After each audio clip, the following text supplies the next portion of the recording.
इन सब स्ट्रगल से आपको बचना है जो कि मैंने किया है। तो प्लीज़ आप इस चीज़ का ज़रूर ध्यान रखना, क्योंकि काफ़ी सारे लोगों ने मुझसे पूछा है कि सर हम लोग रेडियोलॉजी कैसे ज्वाइन कर सकते हैं। मैंने उनका रिप्लाई नहीं किया। आई एम रियली सॉरी कि मैंने उनको लोगों का रिप्लाई नहीं किया है, और उसके पीछे रीज़न यही था कि जो चीज़ें मैं सहन कर रहा हूँ वो शायद आपको नहीं करनी पड़े, ज्वाइन करें। अब मैं आपको ये बताता हूँ कि किसको रेडियोलॉजी ज्वाइन करना चाहिए। उन बंदों को रेडियोलॉजी ज्वाइन करना चाहिए या फिर उन फीमेल्स को रेडियोलॉजी ज्वाइन करना चाहिए जिनके।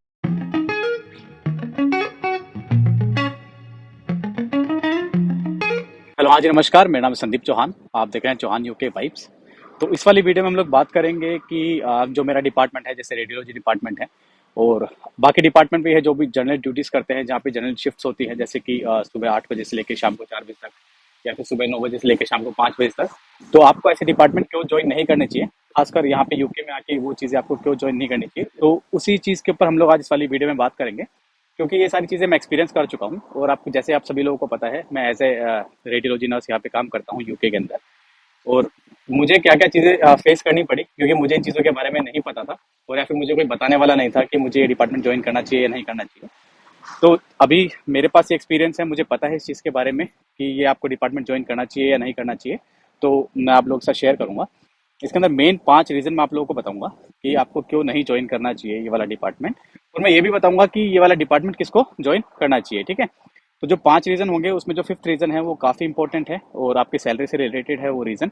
तो उस रीज़न को आप ज़रूर देखना, आपको समझ में आएगा जो मेन रीज़न है कि आपको ये वाला डिपार्टमेंट क्यों ज्वाइन नहीं करना चाहिए, ठीक है। तो चलिए इस वीडियो को हम लोग शुरू करते हैं। तो सबसे पहला जो मेन रीज़न है कि इस डिपार्टमेंट को ज्वाइन नहीं करना चाहिए वो ये है कि आप पहली बात, आप दूसरी कंट्री में आए हैं। जैसे ही आप यहाँ पे आते हैं तो आपको काफ़ी सारी चीज़ें हैं जो कि आपको यहाँ पे आने के बाद करनी है। जैसे कि आपको रहने के लिए अपना घर ढूंढना है, अपना इलेक्ट्रिसिटी प्रोवाइडर ढूंढना है, आपको अपना वाईफाई के लिए, अपने वाटर बिल्स के लिए काफ़ी सारी चीज़ें हैं जो कि आपको यहाँ पे आने के बाद मैनेज करनी पड़ती हैं।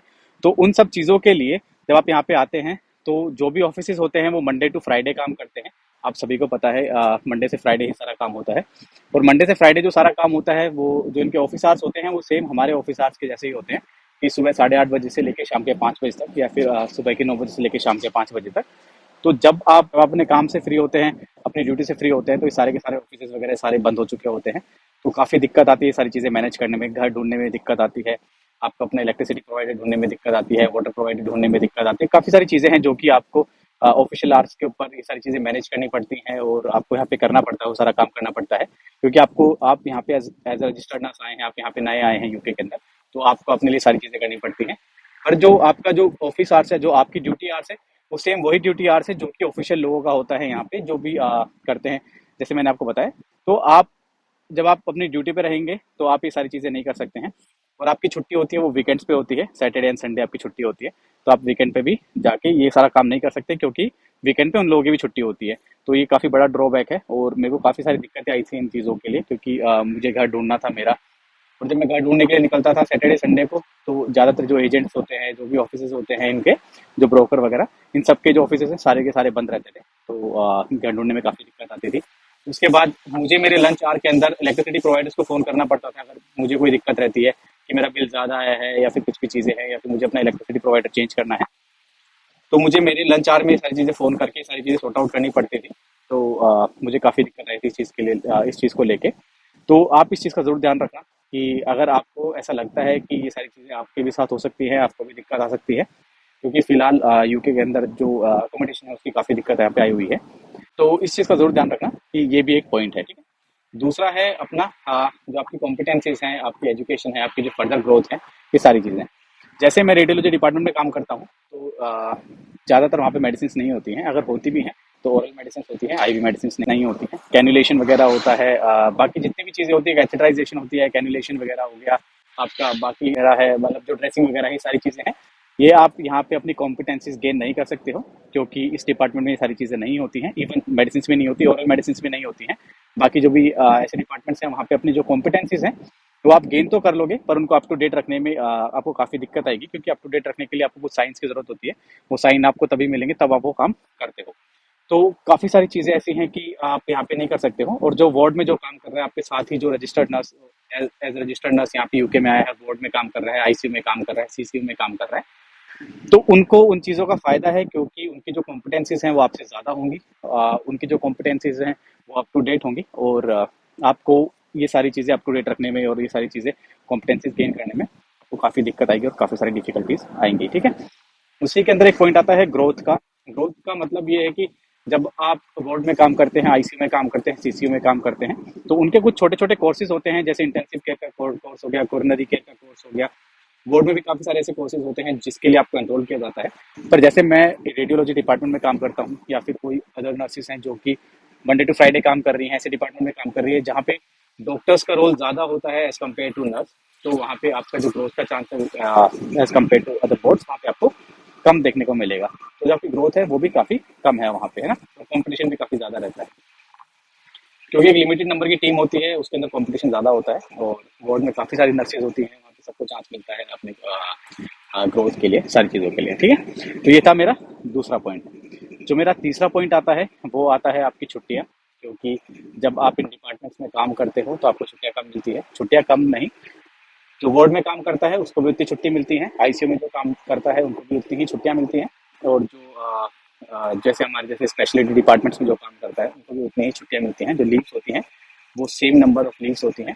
अगर हम लोग मिलाएं एनुअल लीव को और बैंक हॉलीडेज को, तो बैंक हॉलीडेज मैं आपको बताता हूँ। बैंक हॉलीडेज यहाँ उनको बोला जाता है जैसे अपनी सरकारी छुट्टियाँ हो गई, गांधी जयंती की, गणेश चतुर्थी की, दिवाली की, होली की, जो भी सरकारी छुट्टियाँ अपने को इंडिया में मिलती हैं, यहाँ उनको बैंक हॉलीडे बोला जाता है।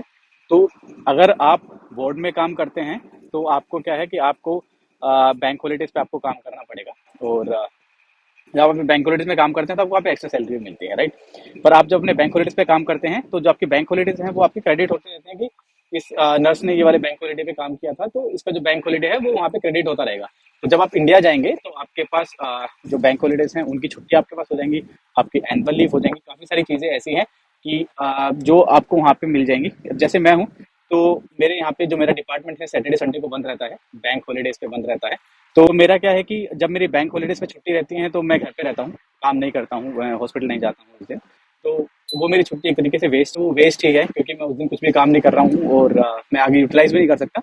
सेम अगर कोई बंदा अगर वार्ड में काम करता है तो उसके लिए क्या होता है कि जब वो बैंक हॉलीडेज पे काम करता है तो उसकी वो जो छुट्टियां हैं वो क्रेडिट हो गई, और उन छुट्टियों पे वो जब वो इंडिया जाता है तो वो छुट्टियां वहाँ पे काम आ जाती हैं।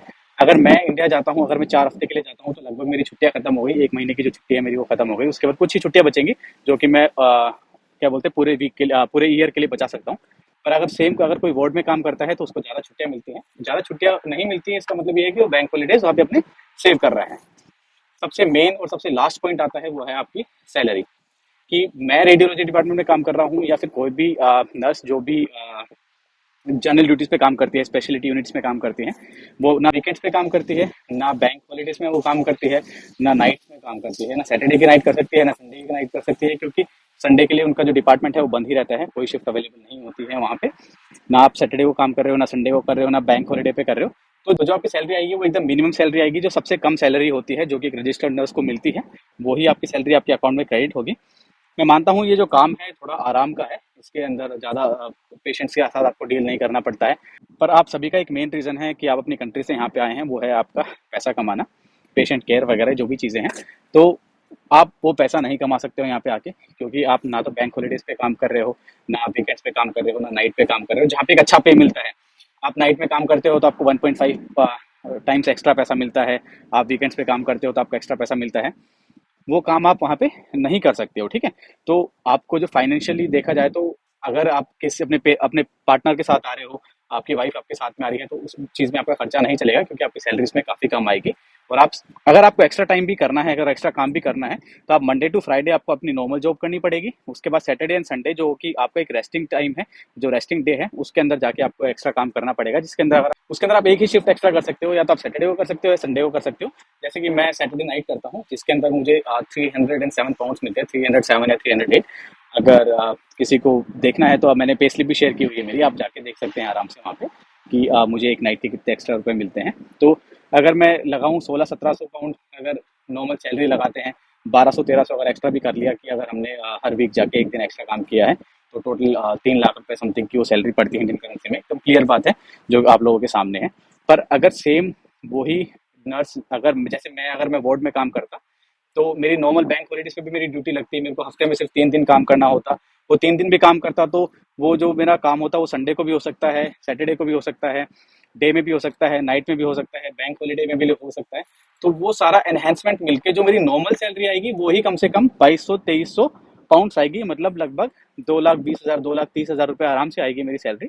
और जिसमें से कि सिर्फ मेरे को 3 दिन काम करना है हफ्ते में, बाकी 4 दिन मेरी छुट्टी रहेगी। और जो 4 दिन मेरी छुट्टी रहेगी उसके अंदर अगर मैं 2 दिन भी एक्स्ट्रा काम करता हूँ और 2 दिन में रेस्ट करता हूँ तो भी काफी अच्छा अमाउंट आएगा, क्योंकि कम से कम 7 से 8 ड्यूटी में एक्स्ट्रा कर सकता हूँ पर मंथ। और अगर आप उसका कैलकुलेशन करेंगे तो जो वार्ड की जो नर्सेज हैं वो मेरे से ज्यादा, काफी ज्यादा कमा रही हैं।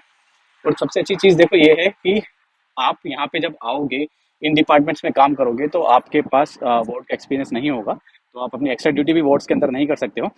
मैं मानता हूँ कि जो भी यहाँ पे आता है उसको वार्ड का एक्सपीरियंस लेना काफी जरूरी है, क्योंकि अगर आपको वार्ड का काम आएगा तो आप एजेंसीज ज्वाइन करके कहीं पे भी किसी भी हॉस्पिटल में जाके काम कर सकते हो और किसी भी वार्ड में जाके काम कर सकते हो। पर जैसे मैं हूँ, मैं रेडियोलॉजी में काम करता हूँ, तो मैं अगर किसी वार्ड में काम करने के लिए जाऊंगा तो मुझे पता ही नहीं है उनका रूटीन क्या है, क्या है क्या नहीं है, क्योंकि किस समय वो मेडिसिन देते हैं, कितने टाइम इनकी मेडिसिन होती है, क्या क्या डॉक्टर्स ऑर्डर्स होते हैं, क्या क्या चीज़ें होती हैं। खैर मैंने ये सारी चीज़ें सीख ली, वो मेरा स्ट्रगल था जो मैंने किया, क्योंकि मैं इन चीज़ों को लेकर क्यूरियस रहता हूँ। तो इनिशियल फेज में मैंने जब रेडियोलॉजी ज्वाइन किया था तो मैंने बिना किसी पैसे के वार्ड में काम किया है और वहाँ से मैंने वो सारी चीज़ें सीखी हैं, जिसके चक्कर में मैं अभी एजेंसीज वगैरह और जो बाकी अपने हॉस्पिटल की जो वार्ड ड्यूटीज़ हैं वो मैं कर लेता हूँ। तो अगर इन सब स्ट्रगल से आपको बचना है जो कि मैंने किया है, तो प्लीज़ आप इस चीज़ का ज़रूर ध्यान रखना, क्योंकि काफ़ी सारे लोगों ने मुझसे पूछा है कि सर हम लोग रेडियोलॉजी कैसे ज्वाइन कर सकते हैं। मैंने उनका रिप्लाई नहीं किया। आई एम रियली सॉरी कि मैंने उनको लोगों का रिप्लाई नहीं किया है, और उसके पीछे रीज़न यही था कि जो चीज़ें मैं सहन कर रहा हूँ वो शायद आपको नहीं करनी पड़े।